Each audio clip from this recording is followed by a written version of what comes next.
Hello दोस्तों, मैं फिर से वापस आ गई हूँ एक नया वीडियो लेकर, एक नए सोप लेकर। Siya butter handmade soap. ये है cold process soap, Siya butter soap, जो स्पेशली विंटर और बच्चों के ध्यान में रख के मैंने ये बनाई है इस बार।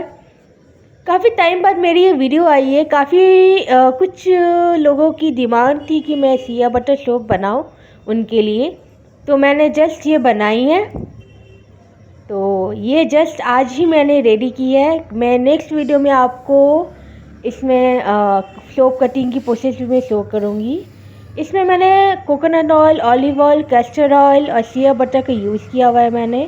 प्लस इसमें एसेंशियल ऑयल में मैंने लेवेंडर एसेंशियल ऑयल यूज़ किया हुआ है। तो काफ़ी स्किन फ्रेंडली है, बच्चों के लिए भी, सेंसिटिव स्किन के लिए भी। तो फॉलो करते रहिए मुझे for the next video. And कोई आपकी कोई अगर रिक्वायरमेंट हो प्लीज़ मुझे बताइए। तब के लिए थैंक यू।